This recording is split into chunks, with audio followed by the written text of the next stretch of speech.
বন্ধুরা, আমি এখন আছি একটা রাস্তার পাশে।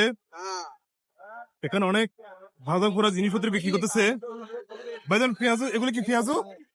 পেঁয়াজু কত করে পার পিস? 10 টাকা পিস। বেগুনি কত করে পার পিস? একই দাম, 10 টাকা। এগুলা আলুর চপ কত করে? সেম 10 টাকা।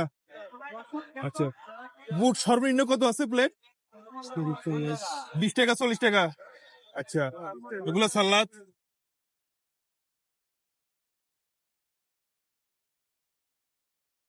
আসলে স্ট্রিট ফুড খাওয়ার মজা অন্যরকম।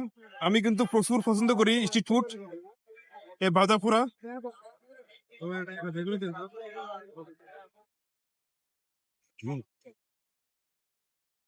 এ ভাইজান বিক্রি করতেছে। তো তোমরা কারা কারা পছন্দ করো স্ট্রিট ফুড? একটু কমেন্ট করে জানাই প্লিজ।